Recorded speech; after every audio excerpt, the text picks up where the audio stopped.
Isang mapagpalang gabi po sa bawat isa sa atin. Pumuli ang inyong lingkod, Brother Paul Dito Jose, pastor po dito sa Jesus Christ Baptist Church, Santa Maria, Bulacan. At ang nakikita nyo ho ngayon ay ang ating invitation para ho sa darating na ika-11 taong anibersaryo ng Jesus Christ Baptist Church. At ang tema po ay A Thirst for God. It will be on May 23, 10 a.m. ang ating hong worship service.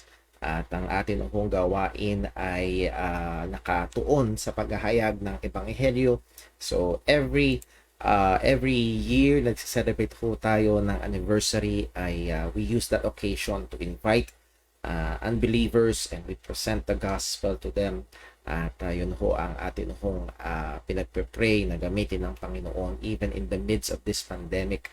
At also, pag-pray po natin ang gawain din natin sa gabi, which is dun sa gabi ang talagang celebration ng atin hong mga kapatiran dito sa church. So, when we celebrate our anniversary here, we hindi namin naging kaugalian na imbitahan ang ibang mga churches. Though again, mas pinili namin na gamitin yung okasyon to invite unbelievers to hear the gospel, and then sa evening service ay nandoon ang fellowship po ng mga kapatiran. So again, even in this pandemic ay sa biyaya ng Panginoon magdiriwang po tayo, though limited pa rin sa 10% ang capacity. So pinakasagad na siguro ang 30 katao dito po sa ating bahay-sambahan. We will maintain physical distancing, we will maintain the health safety protocols. So ang atin hong push sa biyaya ng Panginoon is to invite at kagaya yung sinabi binigay ho natin sa atin ho mga group chats, ito hong ating hong invitation ho na ito, post it, share it, at yung ating gawain yung live stream, host it, and pinaka the best sa lahat is pray for it. So let's do all those sa biyaya ho ng Panginoon. So bago ho tayo dumako sa atin hong pag-aaral ngayong gabi ay nawa ay pag-pray ho natin itong parating na gawain to on Sunday. Sa Friday ho, meron tayong time in the Word and also our prayer meeting. I-encourage ang bawat isa na dumalo sa atin hong gawain ng pananalangin.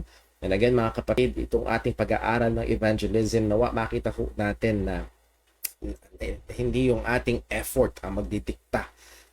Pero there is an actual place sa ating effort. Sana kita tayo application. So, pero ang gagawin natin, magtatanim, magdidilig as best as we can, and we leave to God the result. So, nawa ay pag-pray ho natin itong gawain na ito.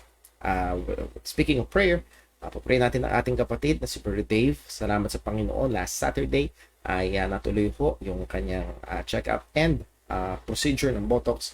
And sa ayon sa kanya is around 2 to 3 weeks bago maramdaman yung effect. So sa ngayon, nakamusta ko ho siya kahapon ay medyo masakit pa rin yung kanyang leeg. So pag-pray ho natin si Brother Dave, ang suggestion ng doktor ay ituloy ang DBS, Deep Brain Stimulation. So that's a procedure sa utak. Sa ayon sa ating kapatid sa kanyang mga pag-aaral, around 2.5 to 3 million pesos ang kailangan para magawa ho yung pag-pray ho natin kalooban ng Diyos and also ang provision ng Panginoon para sa pangangailangan po ng ating kapatid po na ito. And also, pag-pray ho natin ang ibang nating mga kapatiran na maaaring kumbaga hindi hagip ng radar, hindi mahagip ng radar natin. They are absent sa maraming mga gawain. Pag-pray ho natin, we're trying to reach out. I would like to encourage others na subukan nyo rin silang reach out, i-text, i-message, kamustahin. Tawa ay ma-challenge ho natin, ma-encourage ho natin na maaaring kayo ang gamitin ng Panginoon para ho sila manumbalik ho sa aktibong involvement sa ating mga gawain kahit na sa gitna nitong pandemya. Speaking of pandemya, sa biyaya ng Panginoon, nung ating pinagmuni-munihan ang pinakatema ng ating anibersaryo, ito ho yung talata na talagang nagbabalik-balik sa aking kaisipan dahil is particularly doon sa sinabi sa bandang ibaba, doon sa Psalm 63 verse 1, O God, Thou art my God, early will I seek Thee, my soul thirsteth for Thee, my flesh longeth for Thee in a dry and thirsty land where no water is. And I think ito ho ang kalagayan, nagre-represent ng kalagayan ng marami ho sa ating ngayon, a dry and thirsty land where no water is because of this pandemic. Not just financially, maaring iba physically, emotionally drained na, at maging sa spiritual na kalagayan, discouraged, nanghihina, dahil yung isa sa pinakakailangan natin na dinisenyo ng Panginoon, yung pagtitipon-tipon, ay higit almost a year and a half na nating hindi nagagawa normally. Pero nawa manatili yung uhaw sa Panginoon, manatili yung ating pananabik sa Panginoon, at hindi tayo kagaya ng sinabi sa Hebrews chapter 10 na makasanayan ang wala ang mga bagay patungkol sa Panginoon. So ito ho ang isa sa mga hamon natin, at kaya ito ho ang tema natin sa parating ho nating anibersaryo this May 23, 2021. Pag-pray ho natin ang mga bagay na ito. And we are planning some things para maramdaman ang ating mga kapatiran dito sa church. And Lord willing, even yung mga wala dito sa church, maramdaman kahit paano ang atin hong pagdiriwang ng anibersaryo. So you must wait for that.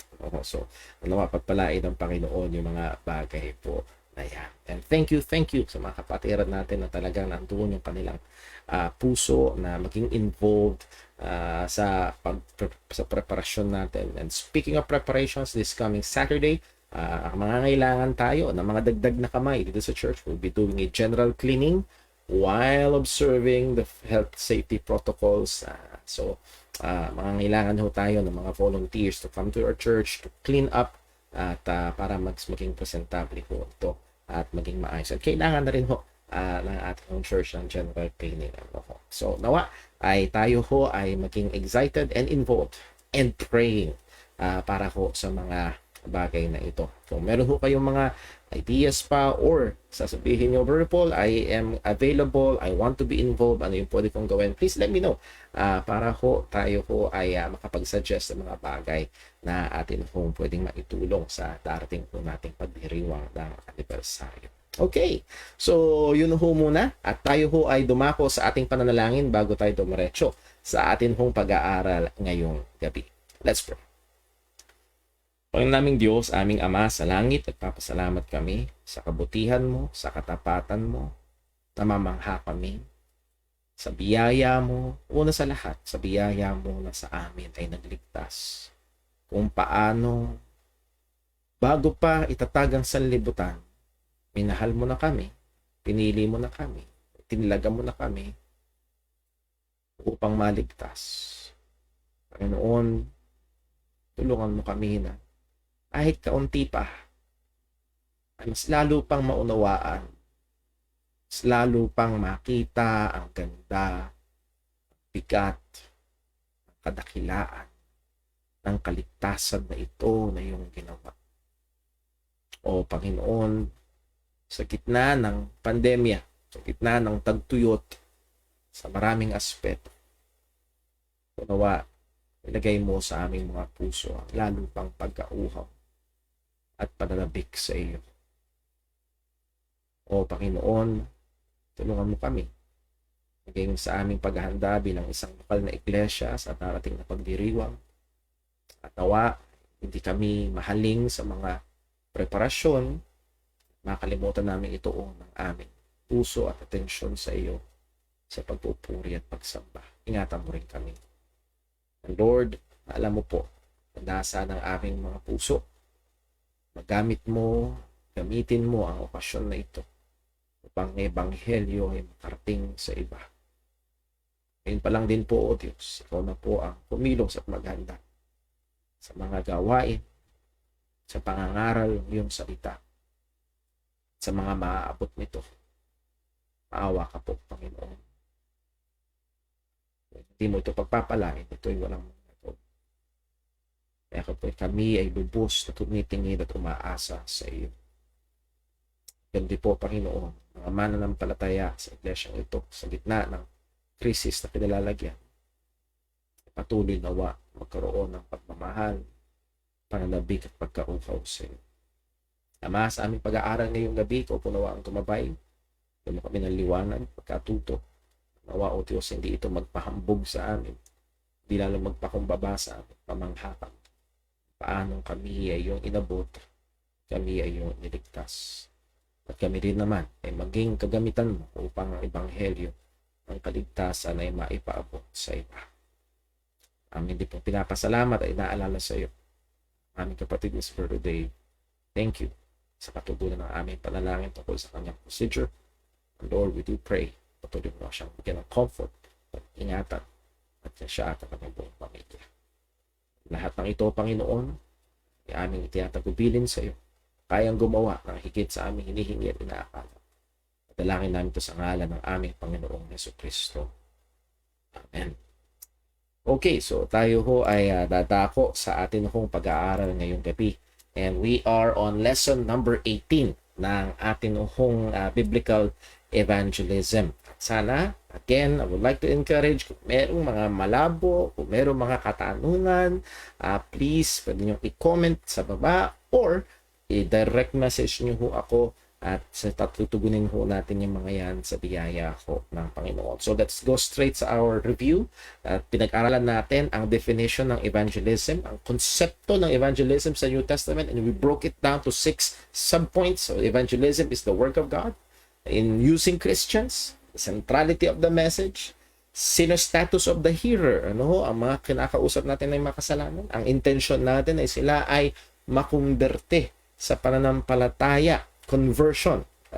And then number 6 is through the agency of the church. So inisa-isa po natin yung mga subpoints po na yan. And just to recall some of the important points na ating pinag-aralan months ago, the study of end times or eschatology is an important subject, but it's not to be the preoccupation of the believers. Again, sa Acts chapter 1, if you remember, verse 7, ang tanong ng mga apostol sa kay Kristo, Lord, ngayon na ba? Ngayon mo na ba? Ngayon na ba? I-establish ang kingdom? Ngayon na ba? Ngayon na ba? Ngayon na ba? And that is the force noong kanilang statement doon. It is a parang batang makulit. Ngayon na ba?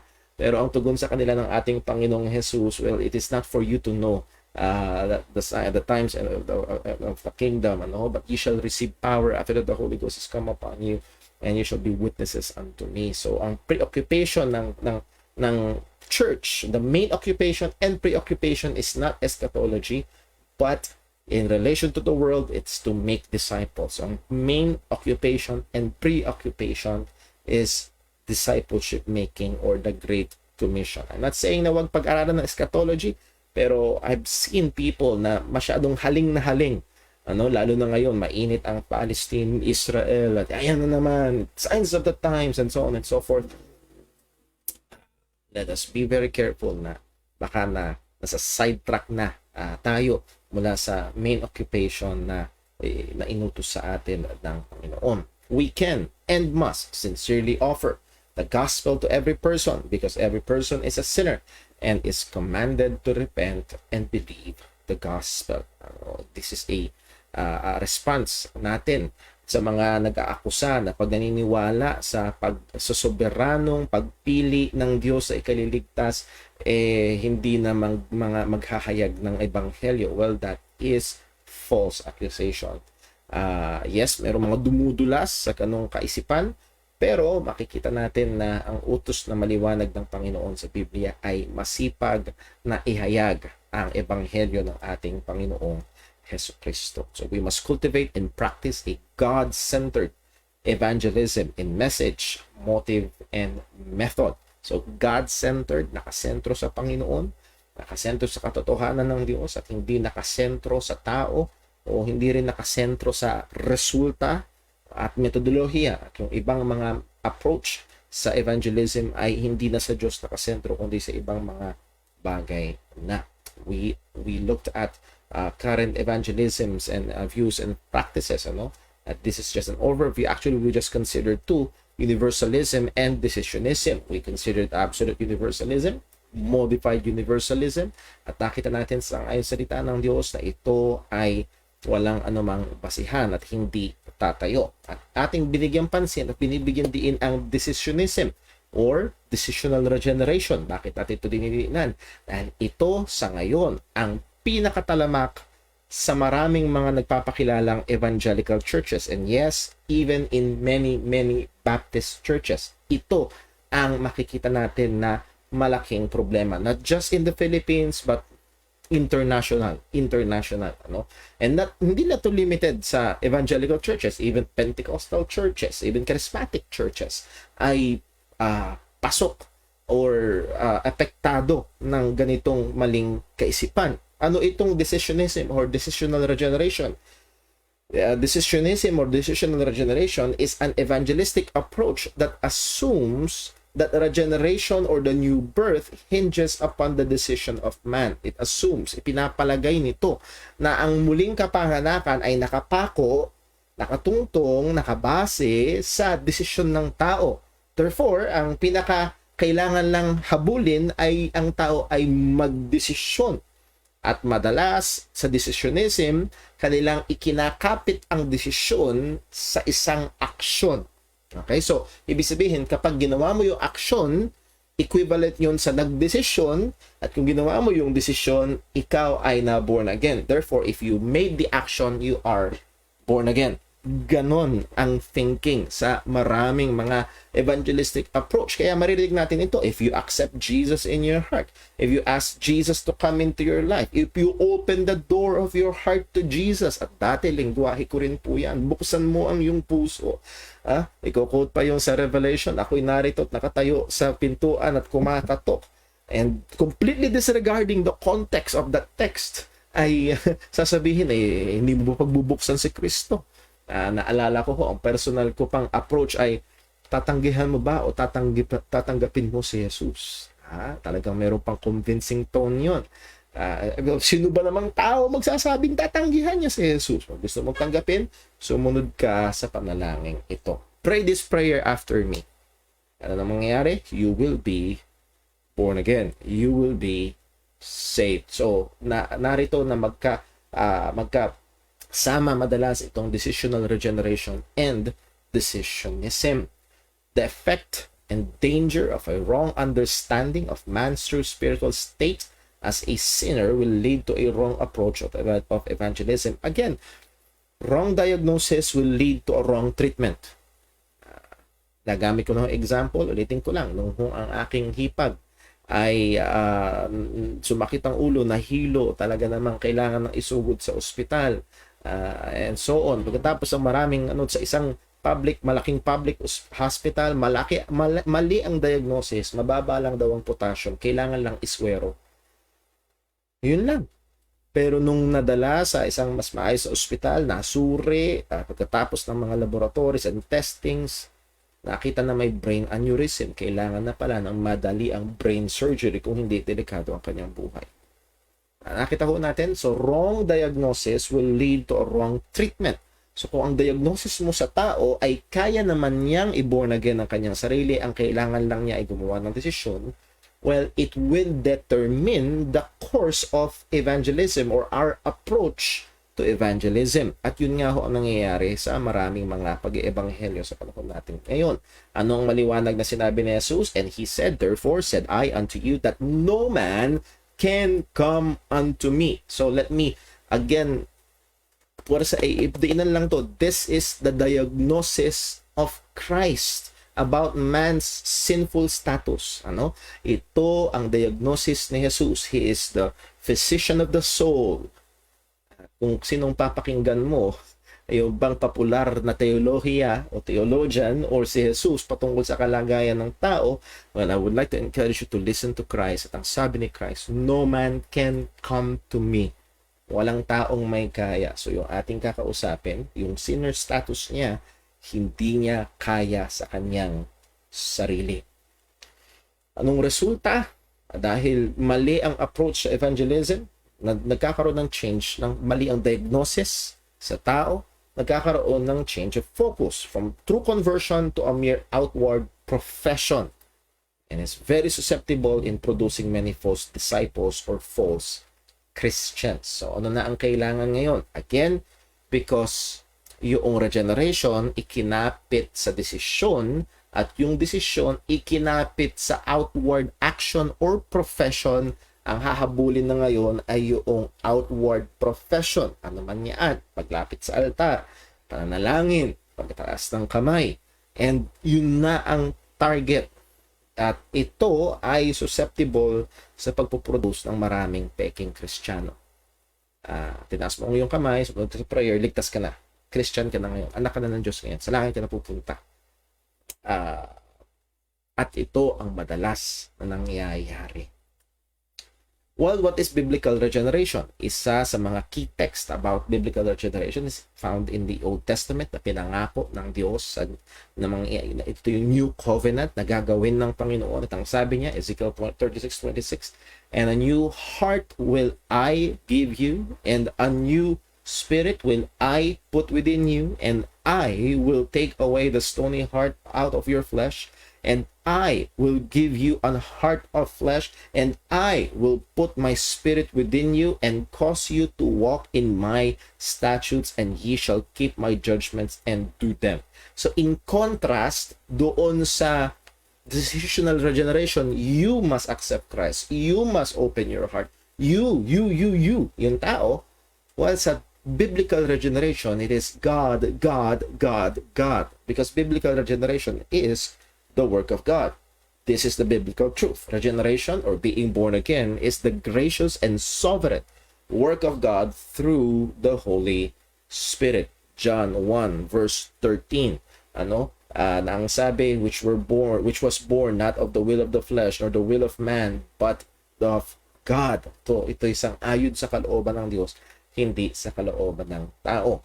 At ito ang punto. A person who is regenerated by the grace of God through the work of the Holy Spirit is made able and willing to respond to the call of God to believe the gospel. So yun yung susi. Sabi ni Jesus, walang kayang lumapit sa Kanya, at ang Diyos ang gagawa, ibo-born again ng isang tao para siya ay bigyang kakayahan at bigyang kagustuhan na lumapit kay Kristo. Acts 16:14. Narito ang isang magandang halimbawa. And a certain woman named Lydia, a seller of purple of the city of Thyatira, which worshiped God, heard us. At narito yung comment, inspired comment ni Luke patungkol sa nangyari kay Lydia. Ito yung kanyang sinabi, whose heart the Lord opened. At ano ang naging resulta ng pagbubukas ng Diyos ng puso ni Lydia? That it pertains a result that she attended to the things which were spoken of Paul. So it is God opening the heart. So kaibigan o kapatid, kung ikaw ngayon ay isang tunay na mananampalataya, it's not because one day you opened your heart to Christ. It is one day God opened your heart upang ikaw ay makasampalataya kay Kristo. So all the glory belongs to God alone. Comment sa ibang mga techniques at ng decisionism, o ilang comments about the techniques in decisionism. Isa sa mga comment ay ito. Evangelism is reduced to a formula. ABC of salvation, 4 spiritual law, 3 steps to be born again, or steps how to go to heaven. At iba nakapako na dito. Hindi lamang yung evangelism ang reduce na sa formula, even the duration of presenting the gospel is reduced. 5 minutes soul winning, 3 minutes evangelism. Parang shock and awe, or blitzkrieg evangelism ang tawag ng iba. Again, if just an honest reading of the New Testament is that the approach. As we have said last Friday, may mga time talaga na meron ka lang konting oras, pero hindi yun dapat ang hinahabol natin. And sad to say, maraming mga soul-winning clinics, evangelistic approach, they train people to do 5 minutes evangelism. Yun dapat. Yun yung formula nila, yun yung paraan nila. But again, biblically, not so. Not unless na yung circumstansya ay nagdidikta na meron ka lang talagang limitadong oras. And you must be ready for that sa biyaya ng Panginoon. Pero ang goal talaga natin is may paliwanag ng maayos, ng malinaw, maipanunawa ang ebanghelyo ng kaligtasan. Anong problema in the effort to shorten the formula? Essential elements of the gospel are often skipped at ito ang isa sa napakadelikado in many approach in evangelism. Nakakalimutan ang resurrection. Believe that Jesus Christ died for your sin. Madalas ganun na. Pero nalilive out ang resurrection. So, let us take note of that. Letter B, stereotyping of the gospel presentation. Parang one size fits all. Romans Road. Isang ang hamon. If you remember, naging guest teacher natin dito si Brother Cunard Aviva. At dito sa church mismo namin ay kanyang sinaysay na hindi uubra ang Romans Road sa Thailand because they've never heard of the book of Romans. They've never heard of Jesus Christ. Paano mo sisimulan? So muli ay iba-iba. At if we look at the scripture, iba-iba din ang presentasyon ng ebanghelyo at kinukonsidera ang audience, yung taong kinakausap. Again, I'm not saying na masamang meron kang at least nagsimula ka sa Romans Road and sharing the gospel. That's a good start. Pero kung ikukulong mo lang doon ng evangelism, that's a bad progress or no progress at all. You see, effort to go after the will and not the presentation of the gospel. Ang effort na ay to go after the will, to get that decision. Maaaring gasgas na, pero hindi ko makalimutan yung nasaksihan ko. Hayaan mo nang malabo ang ebanghelyo basta ang gusto kong mapag-pray ko yung tao. That's the approach. Nakita ko sa isang malaking kilalang Baptist church somewhere in the world. Malabo ang ebanghelyo pero basta ang goal mapag-pray yung tao. Yung will ang ina. At gagawin nila ang lahat. Set the right music, use the right illustrations, scare tactics, man-made miracles, prolonged invitations. Hindi matatapos ang gawain ito kung hindi ko lumalapit sa harapan. What I'm against is kapag ang prayer of acceptance or sinner's prayer so-called ay nagiging kung hindi ito dinadagdag sa ebanghelyo, ito'y pamalit na sa ebanghelyo bilang kapangyarihan ng Diyos ay kaliligtas. So, dictated prayer of acceptance, isa sa mga tactics ng decisionism. Change of vocabulary. Ano ba ang vocabulary ng scripture? Believe on the Lord Jesus Christ. Sa Acts 17:30. But now commanded all men everywhere to repent. Sa Acts 20:21, andito pareho. Repentance toward God and faith toward our Lord Jesus Christ. This is the biblical language na ginagamit. Ito yung hamon. Ito yung panawagan lagi sa mga tao. Pero sa panahon natin ngayon, anong sinasabi sa mga tao? Accept Jesus in your heart. Receive Jesus in your life. Open your heart and ask Jesus in. Lahat ng ito ay malalabong mga terminolohiya na madalas itinatali sa desisyon ng tao at ito ay kinakabit sa pagiging born again. Anong punto? In regeneration, the Holy Spirit enlightens the mind, transforms the heart, and subdues the will. Pag ang banal na spirito ay kumilos, katulad kay Lydia, binuksan ng Diyos ang puso. Hindi niya kailangan manipulahin si Lydia. Hindi kailangan manipulahin ni Pablo si Lydia. Siya ang nagbigay attendance. Siya ang pusang sumampalataya kay Kristo. Anong fact? This method of dictated prayer of acceptance has no New Testament record. Walang record sa Bible na pray this prayer after me. So, masave, pray this prayer after me. Gusto mo tanggapin si Jesus? Sumunod ka sa panalangin ito. No record in the Bible whatsoever. Anong meron sa Bible? Sa Acts 10, verse 44, habang nag-preach si Pedro, while preaching was still going on, nasave ang mga tao, bumaba ang Holy Spirit. No altar call, no sinner's prayer, no raising of hands, but people got saved. That's what we have in the Bible. Pero mababasa nyo, pag binasa nyo Acts chapter 10, ang malinaw na sinaysay, pagkatapos nirecord ni Luke ang malinaw na pagsasaysay ng gospel na ginawa ni Peter, at saka natanggap ang Holy Spirit. So, dwell on that. Sa Acts 15 verse 1, ano makikita ko natin? And certain men which came down from Judea taught the brethren and said, except ye be circumcised after the manner of Moses, ye cannot be saved. So ito yung problema na dinidil ng mga apostol. Dinadagdagan nila ang ebanghelyo. Hindi nila dinideny si Kristo, pero kung hindi ka matutuli, hindi ka maliligtas. So gospel plus circumcision. At ang isa nga ho sa malaking problema ko dito sa decisionism, decisional regeneration, and prayer of acceptance ay may malaking panganib. In many churches today, sang-ayon sa 2 Opinion 1:1, and certain men which came down from wherever taught the brethren and said, except ye pray the sinner's prayer after the old-time religion, ye cannot be saved. Ito ang kalagayan ng maraming mga churches. If you do not pray the sinner's prayer, you do not have faith, you will not be saved. Hindi na sinasabi ng ganun, pero ito ang kalagayan ng maraming mga churches sa panahon natin. Well, number 3, sa mga comments sa techniques, man given assurance of salvation. It is not the evangelist's job to give an assurance to a person who just followed a prayer. Madalas yun nangyayari. At yun yung ginagawa ko dati. Pag sumunod sa panalangin, tinanggap mo ba si Jesus? Oo. Seryoso ka ba? Sila magsasabing hindi sila seryoso. Joke lang.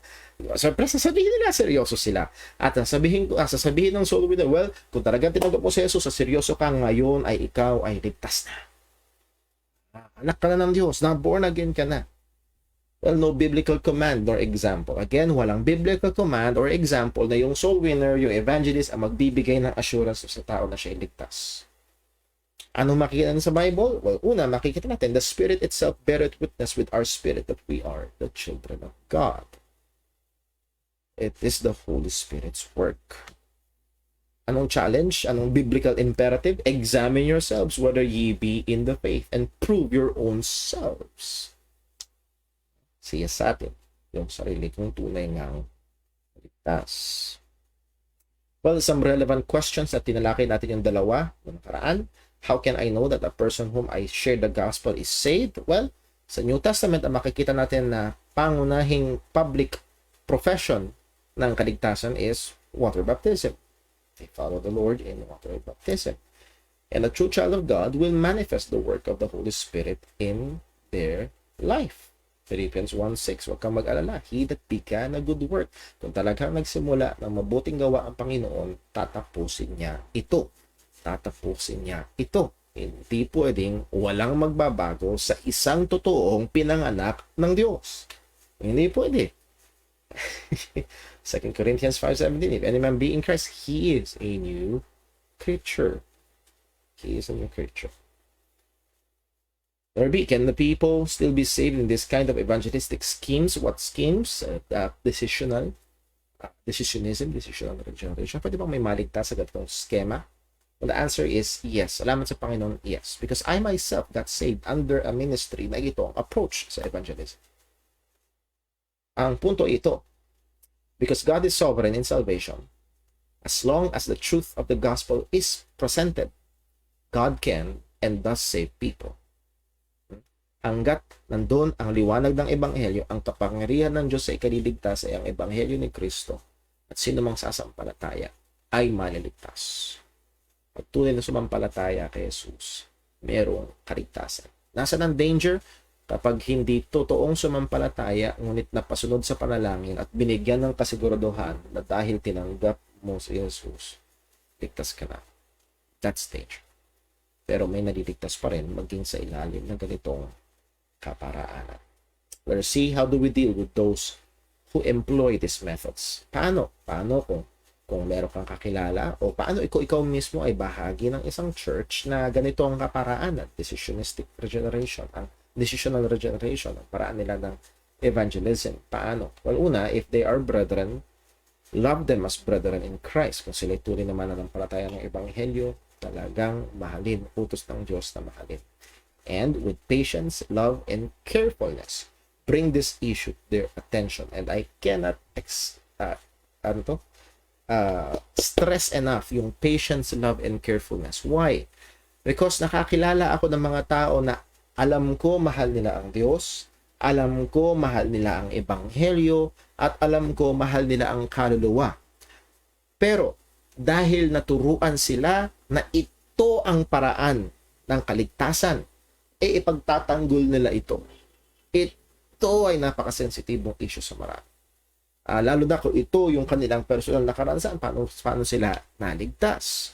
So, be patient, with love, speaking the truth in love, and with carefulness, bring this issue to their attention. At bawat sitwasyon iba-iba at awa, bigyan ng Panginoon ang wisdom kung kinakailangan itin ito. If they are brethren, if they're not Christians, how do we deal with them? Evangelize them. Kailangan nilang marinig ang ebanghelyo. Now, what is the message of evangelism? As we have said before, do sa definition natin at inisa-isa natin ito.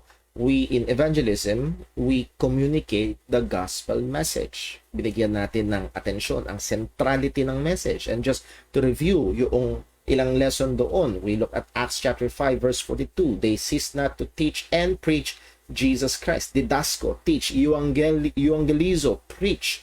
Ito ay secular, maaaring gamitin sa secular context at ginagawa ito ng mga hindi Kristyano. Pero what sets apart biblical evangelism? Yung pinakapaksa. Anong paksa? They cease not to preach Jesus Christ or that Jesus is the Christ. Ano ang paksa ng evangelism? The person and the work of the Lord Jesus Christ. Sa Galatians 1 verse 8.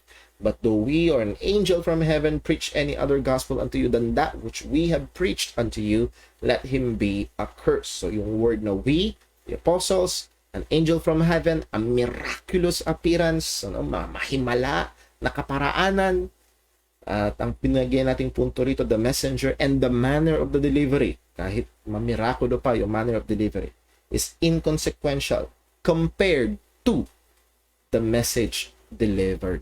So, bigyan natin ang importansya, ang emphasis ay nasa mensaheng daladala. Ito ang ini-stress ng New Testament. 1 Corinthians 2:1, and I, brethren, when I came to you, came not with with excellency of speech or wisdom, declaring unto you the testimony of God. At dun haling na haling ang mga taga-Corinth. Kaya nga sila hati-hati. 1 Corinthians chapter 1, 2, 3, 4 deals about disunity in the church dahil meron sila kanya-kanyang pastor idols, preacher idols. Pero sabi ni Pablo, dumating siya, hindi niya ginamit yung excellency of speech or wisdom. Kundi determine niya, verse 2, for I determined not to know anything among you except or save Jesus Christ and Him crucified. Faithfulness to the message is to be given more emphasis than the manner or style of delivery or the demand of the audience. Now, don't get me wrong. May importansya kung paanong sinabi natin there is actual vital importance ng effort ng Kristiyano. May importansya yon. At ganoon din sa paghahayag.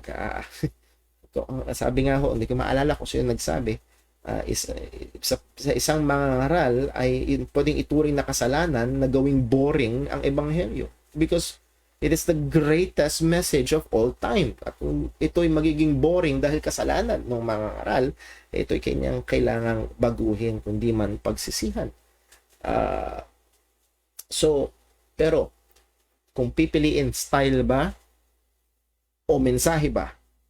Well, ang mensahe ang kailangang bigyan ng importansya. Anong punto? The message that we bring in evangelism is the person and the work of Christ. That is the message of evangelism. Ngunit may problema. Hindi ganyan ang kalagayan ng maraming mga churches sa ngayon, not just in the Philippines, but worldwide. Because of the emphasis on methods, current evangelical churches have lost sight of the evangel or the good news as the essential substance of biblical evangelism. Dahil ang emphasis na ay nasa desisyon ng tao. Dahil ang emphasis na ay nasa magiging reaksyon ng tao at ito'y nakadepende sa methods na gagamitin. So naka-emphasize na ngayon, nakatingin na ngayon hindi sa mensahe kundi sa methods. At nalolos sight na o nalalagay na nasasantabi na ang kabigatan at kahalagahan ng mensahe. So The point is this, the depart na. Ano nakita natin just in the 3 verses na tingnan natin dito sa kanina lang? Ang punto, ang diin, ang emphasis ay nasa mensahe. Ano nangyayari sa maraming mga churches ngayon? Wala ang diin sa mensahe, nasa desisyon ng tao. At gagamitin ng anumang metodolohiya para makamit ang desisyon ng tao. So that's a big difference and a big problem. Sabi ng Cambridge Declaration of 1996 of this Alliance of Confessing Evangelicals, this is done in the US, kung saan nagsama-sama maraming mga evangelicals, mga conservative theologians from the Reformed and Lutheran faith, at they hammered out this declaration. Sabi, Scripture alone is the inerrant rule of the church's life.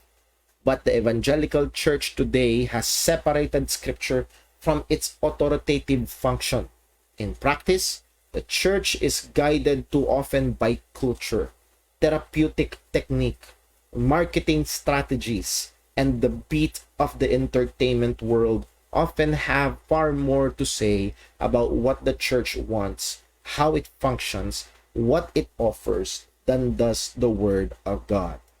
Sa madaling salita, mas nalilinya na sa kaparaanan ng mundo ang maraming so-called evangelical churches. Hindi na nakatayo sa otoridad ng salita ng Panginoon. Sabi pa nila, it is only in the light of God's truth that we understand ourselves aright and see God's provision for our need. And that is very, very important. Sa pamamagitan lamang ng katotohanan ng Diyos na nasa salita ng Diyos, mauunawaan ang ating kalagayan ng tama. At ano ba ang kalagayan ng tao, ng totoong kalagayan? Siya'y makasalanan, patay sa kasalanan. At makikita natin ang probisyon, ang binigay ng Diyos para sa pangangailangan na ito.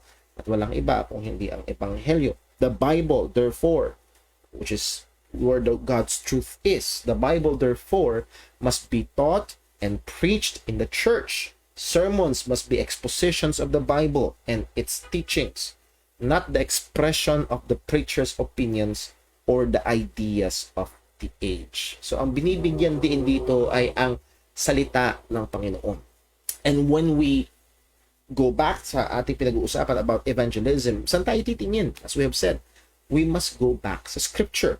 Hindi sa kasalukuyan. Yes, maaari yun ang kasalukuyan ginagawa ng maraming mga churches. Maaari yun ang ating nakalakihan. Pero ano ba ang sinasabi ng salita ng Diyos? So itong mga nag-hammer out ng Cambridge Declaration, they saw that many evangelical churches were drifting from the Word of God and the Gospel. Nauusad sila palayo ng palayo sa salita ng Diyos at sa Ebanghelyo. Well, ano ang mga modern approaches pagdating sa message ng evangelism? They call it evangelism, pero ano yung mga modern approaches natin? O modern approaches na nangyayari sa marami sa panahon natin ngayon. Number 1, Christianized version of worldly thought. So, kumbaga yung worldly idea, bininyagan lang nila at binigyan ng pangalang Kristiyano. Pero yun pa rin yun.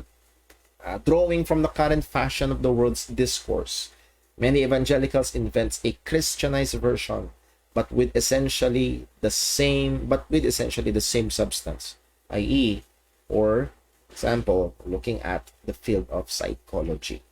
Ano ito? Some of the popular thoughts include self-enhancement, inner healing, self-esteem, inner light. Yun pa rin yun, pero binubudburan lang nila ng konting verse sa Bible, binubudburan lang nila ng konting pangalan ni Jesus. I-mention nila ang born again, i-mention nila ang Holy Spirit, but it's just self-enhancements, inner healing, self-esteem, inner light. So, it's psychology, flat, na binigyan lang ng pangalan na Kristyanismo. At ito ang ino-offer ng maraming mga so-called churches.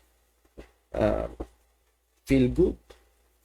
Hindi lang yun, human felt needs. Starting with man's felt needs, the gospel is adapted to answer those needs. So mali. Imbis na magsimula sa Diyos, nagsisimula sila sa tao. At imbis na tignan ng totoong kalagayan ng tao, titignan nila kung ano ang tingin ng taong kulang sa kanya. Ano ba yung tingin ng taong kulang sa kanya? Kulang ako ng kapayapaan. Kulang ako ng kalusugan, kulang ako ng kayamanan, kulang ako ng kasiyahan.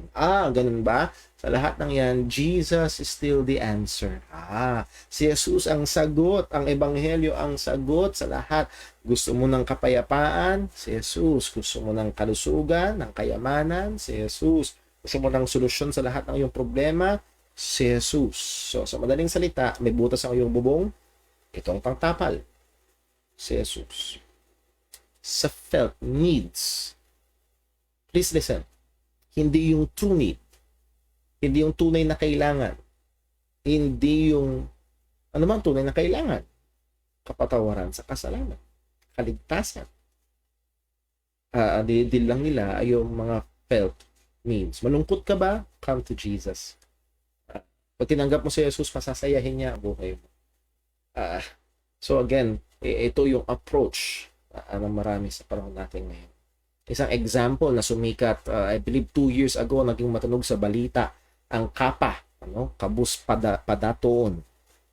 Meron itong sikat na pangalan na Community International Ministry. At madalas kapag naririnig ang ministry, ito yung naikakabit agad sa Biblia. At sadya nilang ginagamit yun, na para bang may spiritual na konotasyon.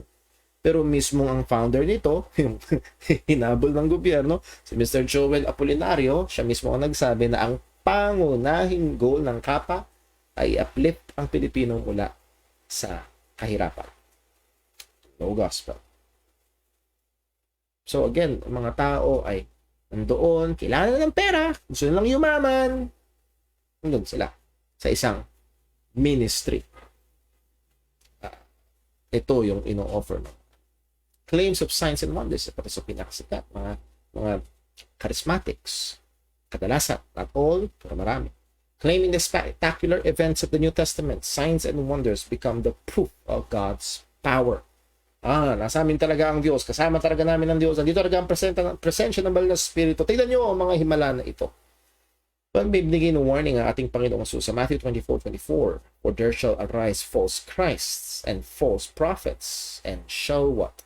Show great signs and wonders, in so much that if it were possible, but hindi possible, they shall deceive the very elect. It just shows na ganong katindi ang pandaraya. Ano ang punto? Spectacular signs are not a guarantee of legitimate witnesses of Christ in the last days. Sa panahon natin ngayon, and this is the last days. We are in the last days. Ang sabi ni Jesus, hindi garantiya. Hindi porket may mga, sabihin natin talaga na buhay talaga muli nila ang patay. So what? Brother po, ginagamit nila ang pangalan ni Jesus. So sabi ni Jesus sa Matthew chapter 7, hindi lahat ng tumatawag sa akin, Panginoon, Panginoon, ipapasok sa akin. Pero marami mga taong very susceptible sa bagay na ito. Many assumes, ito yung assumption, that the experience or presence of the supposed miraculous events are evidence or is evidence of being connected to or having a legitimate relationship with God. Dun sa church na yun, meron silang mga himala. At talaga nasa kanila ang Diyos at punahan doon ako, nasa akin ang Diyos. Pag naranasan ko yun, kapag nanginig ako, kapag naglabas ako ng anong tunog, siguradong meron akong relasyon sa Diyos, puspos akong banal na Spirit. At yun na yung kanilang pagkakaroon ng relasyon sa Panginoon. And again, that is wrong. These are often devoid of any true gospel presentation. Maraming mga ministries na ganito ay wala ang tunay na pagkahayag ng ebanghelyo. Wala ang kapangyarihan ng Diyos sa ikaliligtas. So, very, very dangerous. So, ito ang kalagayan ng mga. So, what is our suggested approach? Look at the actual cases of evangelism in the New Testament and collect and collate the elements of the message. Tingnan natin yung New Testament, primarily sa book of Acts. How did the apostles present the gospel? Paano nila ginawa ito? And then, tingnan natin kung ano ang ating matututunan. So, tingnan natin. Think about the New Testament definition of the gospel.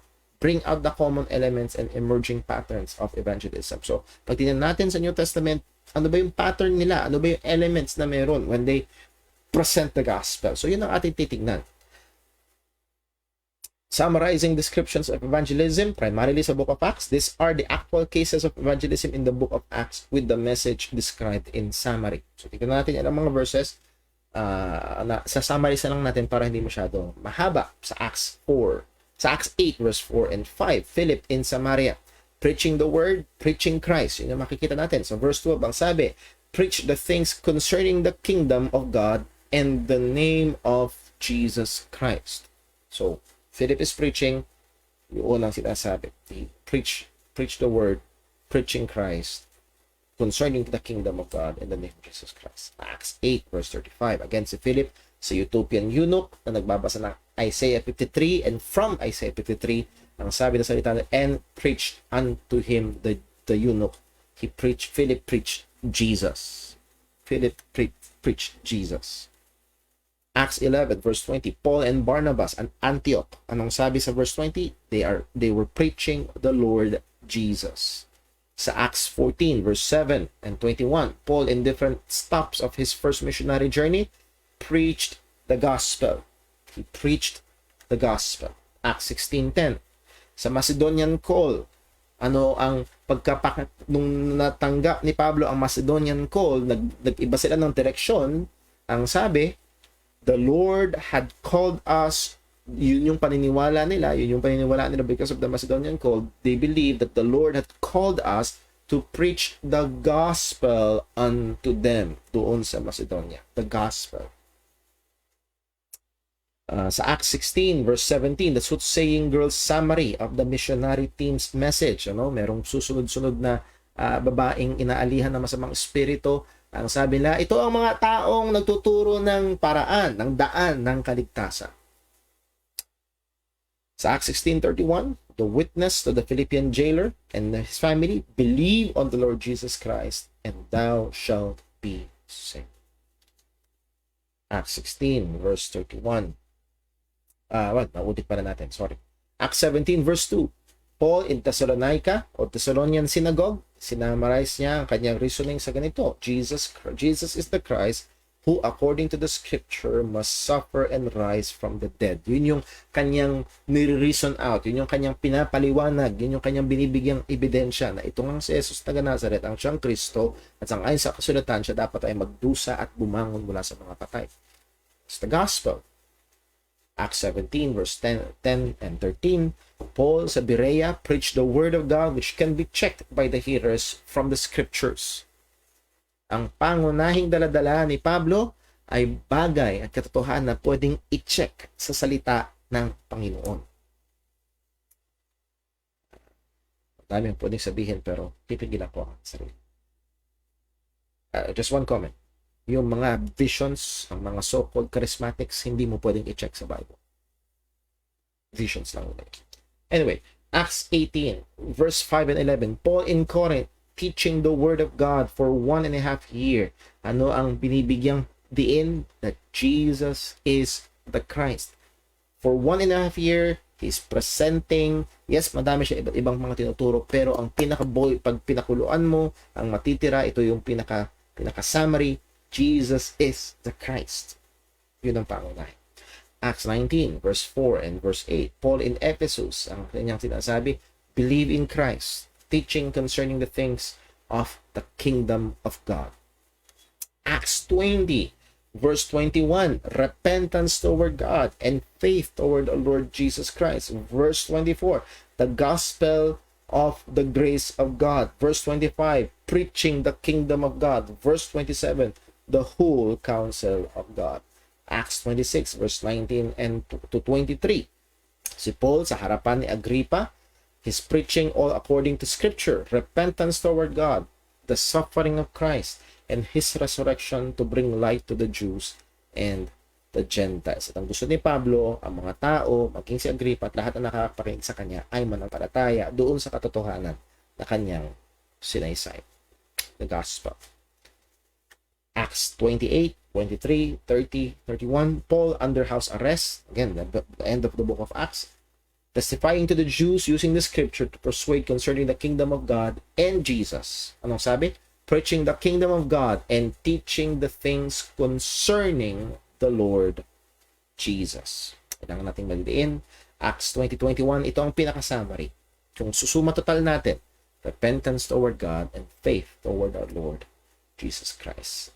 Some observations, they all use and appeal to Scripture. Use and appeal to the Scripture to prove that Jesus is the Christ and His substitutionary death is according sa salita ng Panginoon. Yung kanyang suffering, yung kanyang pagkamatay, at muling pagkabuhay ay sang-ayon sa salita ng Diyos. Romans 10:17, so then faith cometh by hearing, and hearing by the word of God. Number 2 observation, they all dwell on the same themes. Ano yung mga themes? One true God, the suffering and death of the Messiah, Jesus Christ, the resurrection of Jesus Christ from the dead, the apostles as Christ's chosen witness, Jesus present status, exalted status, call to faith and repentance as response to the gospel. Yung consistent.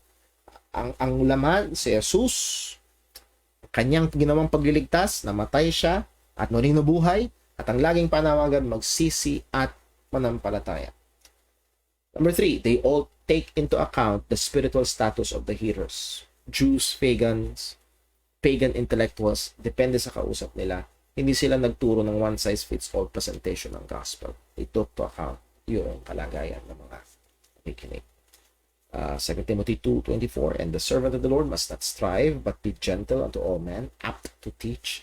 And I think dun sa aptness ay kinukonsidera yung sino yung tuturuan. Patient in meekness, instructing those that oppose themselves.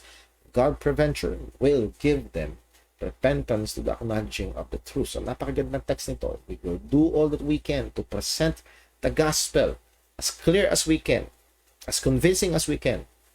At kung loloobin ng Diyos, nabigyan sila ng pagsisisi at kinalanin ng katotohanan. Again, nakadepende pa rin sa Panginoon. Anong challenge? Let us be faithful to the message of the gospel. Nakita natin consistent sa book of Acts. Consistent sila sa mensahe. It's about the person and the work of Christ. Let us resist the pressure of compromising the message of the gospel to gain more hearing. May pressure. Gusto mo mas maraming tao sa church. Gusto mo mas maraming quote-unquote resulta. Tweak mo ng konti. Baguhin mo ng konti yung mensahe at yung approach, yung preaching. No, let us resist the pressure. And let us learn from the examples of the apostles and the early church in faithfully proclaiming the good news of salvation. So what did we do sa bandang huli na ito? We looked at the book of Acts, the Acts of the Apostles, at primarily ang kanilang action ay what? It is their witness to Christ. Sa Acts chapter 1 verse 8, you shall be witnesses unto me. So how did they witness? Paano sila naging saksi kay Kristo? They continually from the scripture show that Jesus of Nazareth is indeed the Christ. Siya nga ang Kristo, siya nga ang Mesiyas, ang katuparan ng mga pangako ng Panginoon. At yung kanyang ginawa, yung kanyang pagdurusa sa krus at muling pagkabuhay, ang siya nga ang kapangyarihan ng Diyos ay kailigtas. At sino mang sasampalataya ay magkakaroon ng buhay na walang hanggan. At ang hamon nila palagi, magsisi at manampalataya sa ating Panginoong Jesus. Naroon yung ating challenge na tayo bilang mga mananampalataya ay kailangan maging tapat sa paraan ng paghahayag ng Ebanghelyo kung paano ito pinahayag ng mga naunang Kristiyano o ng mga apostol sa atin. Again, kung meron ng mga tanong, please let me know. Send a direct message to me or comment section. Ididil po natin yan sa biyaya ng Panginoon. Let us be praying para sa ating parating na anniversary sa Sunday. Let's be praying for one another. Mag-ingat tayo palagi, maging sa gitna ng pandemyang ito, and sa biyaya ng Diyos, patuloy tayong magpagamit bilang bihikulo ng Ebanghelyo. Let's pray. Ngayon naming Diyos, aming Ama sa langit, salamat po. Salamat sa iyong mga salita. Naging paalala, pagtatama Salamat po sa iyong salita na aming gabay, liwanag. Panginoon, namin pong dalangin na kung meron man po na naririto ngayon, ngayon pa lamang niya na nakikita o napag-aaralan ng mga gatong bagay. At maaaring siya'y lumaki sa isang tradisyon na kung saan mali ang approach sa paghahayag ng Ebanghelyo. Tulungan mo nawa, Panginoon. Buksan mo ang kanyang mga mata. Tingin niya sa iyong mga salita. At ang iyong katotohanan ng siyang patuloy na magbigay gabay. Paano siya magpapagamit sa iyo sa paghahayag ng Ebanghelyo. Hindi ang nakasanayan o hindi ang tradisyon. Lord, sa amin, sa biyaya mo, ay naligtas na. Bigyan mo kami ng patuloy na bigat, pagnanasa, pagmamahal sa mga hindi pa mananampalataya. O tulungan mo kami, Panginoon, kung paano nandoon ang masidhing pagnanasa ni Apostol Pablo sa mga tao na sila'y manampalataya kay Kristo. Nawa, O Diyos, ito rin ay maging totoo sa amin. Bigyan mo kami ng tapang, talino. Bigyan mo kami, Panginoon, ng desire. Nawa, O Diyos, tulungan mo kami sa gawain ito. At sa ikaw ang bibigay ng oportunidad, tulungan mo kami na maihayag ng maliwanag, ng maayos, ang Ebanghelyo ng aming Panginoon Jesus. Ama, salamat po. Nakita namin muli na hindi namin kaya sa aming sariling lumapit kay Kristo. At salamat po, isang araw ikaw ang kumilos sa nagbukas ng aming mga puso. Kami ay naligtas. Purihin ka, Panginoon. Purihin ka sa biyaya ng kaligtasan. Yata mo kami sa magdamag. Yata mo kami sa lahat ng aming gagawin. Lord, aming hinihiling yung patuloy na pagkilos, papala sa aming parating na pagdiriwang anibersaryo ng iglesia mo sa dako nito. Gamitin mo, pagpalain para sa kapurihan ng dakilang Panginoon. Lahat ng ito, hiling namin sa ngalan ng aming Panginoong Jesus. Amen. Muli po mga kapatid, maraming salamat po. Patuloy po nating ipag-pray ang bawat isa. Nawa ko ay tayo po ay patuloy na masumpungan ng Panginoon na nagtatapat sa Kanya.